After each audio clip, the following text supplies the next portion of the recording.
Eu acabei não falando um pouco da minha experiência marcial, né? Eu pedi isso no roteiro, mas vocês veem como é que o roteiro ele é para ser menosprezado, né?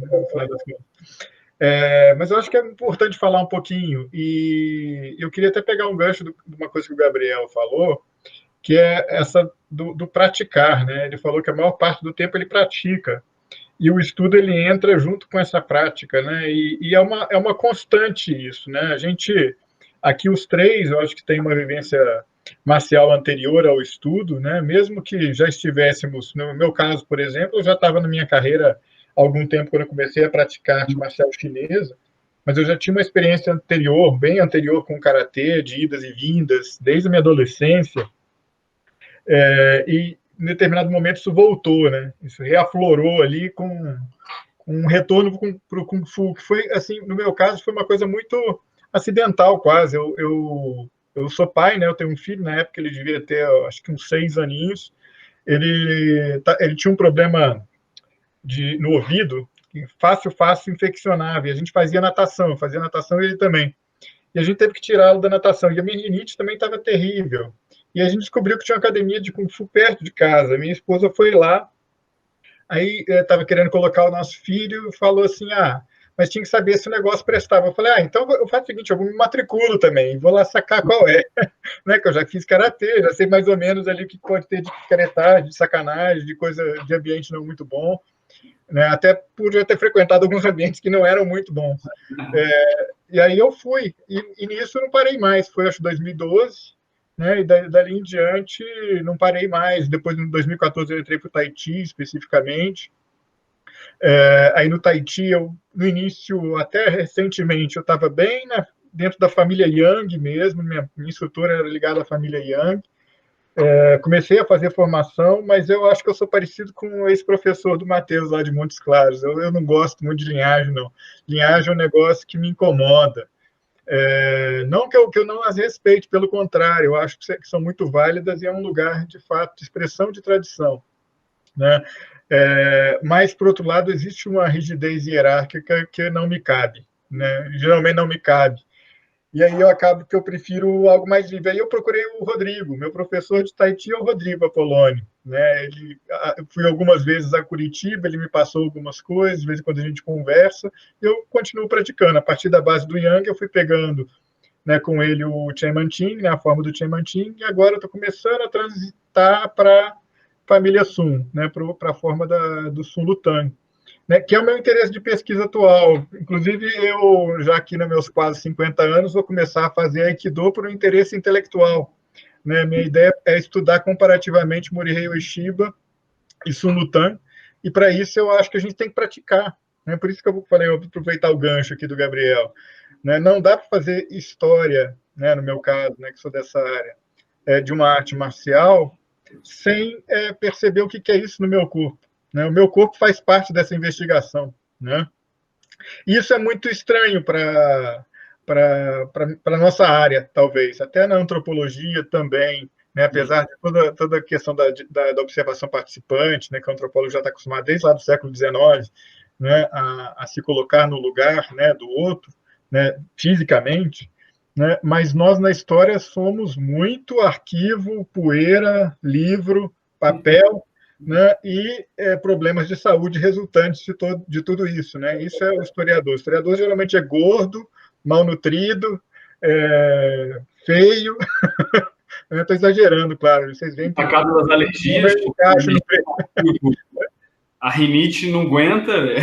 Minha rinite. Agora minha rinite já está... Não, minha rinite sempre ruim, não adianta. Tá Guilherme, você me permite uma nota de rodapé? Eu gosto muito de nota de rodapé. Vocês devem conhecer esse livro aqui do José Bezerril. Sim. Não, esse não conheço, não. É o seguinte, a primeira pesquisa empírica com pessoas sobre taoísmo no Brasil, né? Qualquer outra coisa que tem antes é só sobre livros, é só sobre ideias, né? É sobre textos.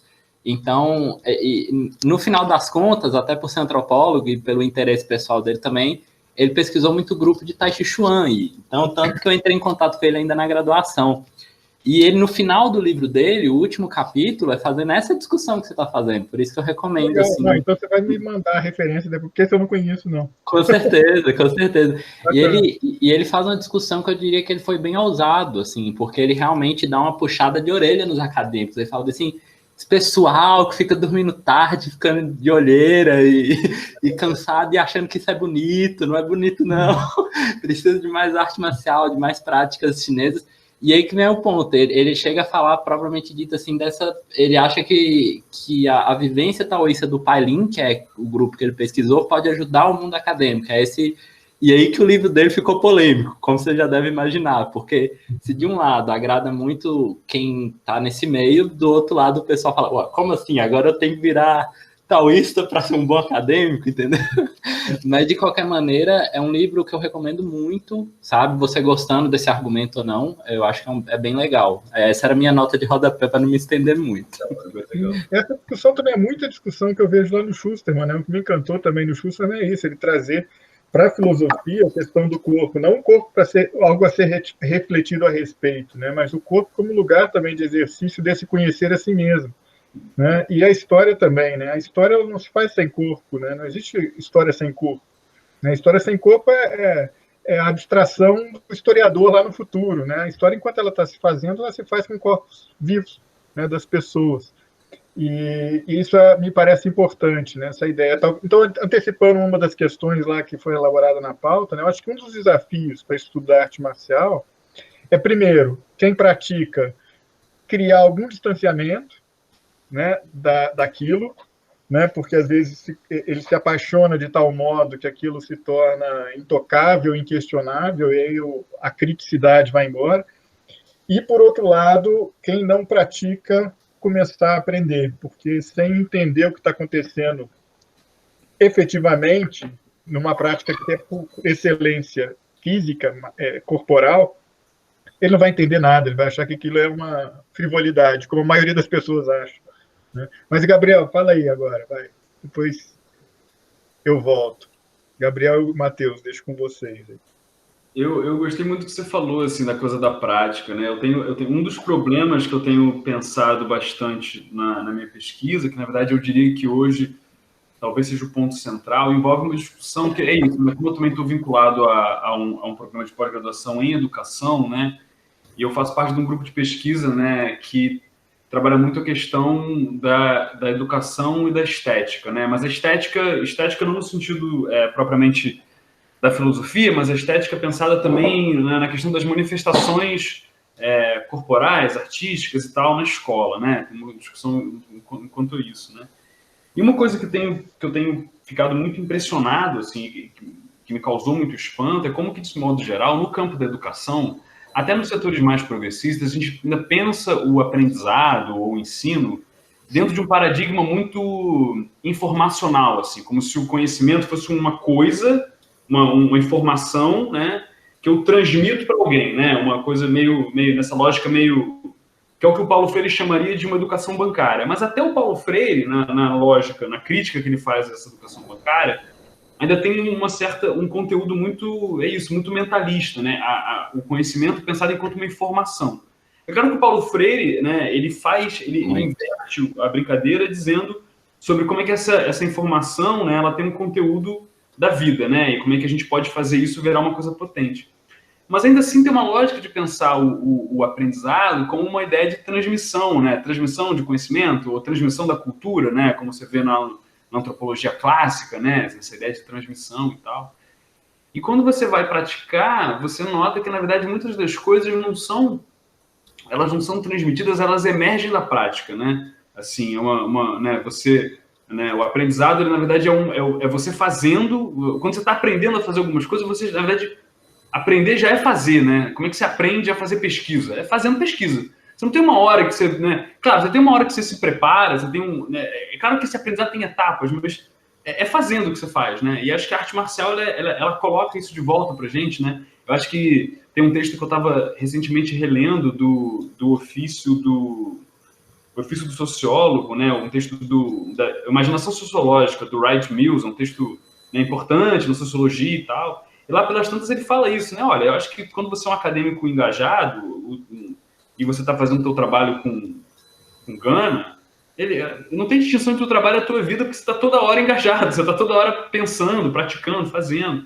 E acho que a vida da arte marcial ela tem essa... Acho que todo ofício tem isso, né? O ofício quando a gente pensa ofício no sentido do labor manual, daquela coisa o artesão, né? Aquela coisa da doação da prática, né? E acho que um dos problemas que eu tenho pensado hoje é como a gente descreve esse aprendizado da arte marcial, que já é talvez uma pergunta, né? Ela trazendo um desses pontos, assim, né? Que é como eu pretendo estudar ou como eu tenho estudado, né? Porque eu tenho notado que essa coisa que você falou, Matheus, para mim é uma coisa muito legal, porque quando eu vi o texto do Bezerril, né, dessa pesquisa dele, eu fiquei muito empolgado, porque eu tenho a sensação de que muitas vezes a gente consome, seja como praticante, seja como acadêmico, um material que fala muito para a gente sobre o sistema da arte marcial, né? Então você pega lá um livro como, né? Você pega, um grande... Ele diz muito sobre o sistema, ele diz sobre, às vezes, ele é muito rico sobre as posturas, sobre as origens, as aplicações. Tá, ok, mas como é que é a prática? Como é que é lá? Como é que funciona lá no mundial? Só para contextualizar, né, Gabriel, para quem não conhece o livro do Bezerril, o Bezerril dá ênfase no conceito de experiência, né? Exato. Experiência corporal, é o centro do livro dele. Ele todo momento, quase toda página, ele está tocando nesse ponto, né? Então, por exemplo, você para dar um exemplo do Garra de Águia, né, que eu tenho mais tempo de prática, né? A gente tem pouca coisa do Garra de Águia em português, né? Mas você vai ver lá e o cara vai falar, não, o Garra de Águia ele é um sistema que ele foca muito nos trabalhos das tinais, nos trabalhos de agarrão, estrangulamento. Ok, mas como é que você aprende a fazer isso, né? Então, tem uma discussão sobre como é que emerge o aprendizado, que eu sinto que, do ponto de vista até para a gente poder pensar metodologias de ensino, né, ou potências de ensino, tem um campo aberto de investigação, né? E que a gente encontra no campo, que pelo menos na revisão de literatura que eu tenho feito, a gente encontra às vezes na educação física, mas na educação física também tem uma coisa que tem sempre uma caixa preta, que é o que acontece na sala de aula. A gente fala dos efeitos do aprendizado, no sentido dos valores, no sentido do que os alunos aprendem, de como é que as percepções do aprendizado. A gente fala, às vezes, da questão do rendimento físico, quando a gente pensa em esporte, né, em rendimento. Eu que fui atleta, a gente tem... Ok, mas o que acontece no espaço de prática de aprendizado? Eu tenho um pouco esse interesse de pesquisa, né, de pensar esse caráter relacional do dojo, né? No outro dia eu estava levando uma conversa do Facebook, né? Como é que chama dojo em chinês, né? Até hoje eu não sei o que fala, assim, até hoje eu não sei. Porque na minha escola ninguém fala né? O pessoal fala, é um salão de prática, a gente fala academia, em geral, né? Mas o meu professor em Montes Claros chama de Kwon, mas ele assim aprendeu isso assim, isso não é um ponto central na prática do Jeet Kune Do, até porque o Jeet Kune Do, como Kung Fu moderno, não se liga muito nessas questões. Mas acho que do outro lado do Wing Chun fala Kwon, né? Isso, exatamente. Perfeito. Mas aqui, eu queria fazer uma ponderação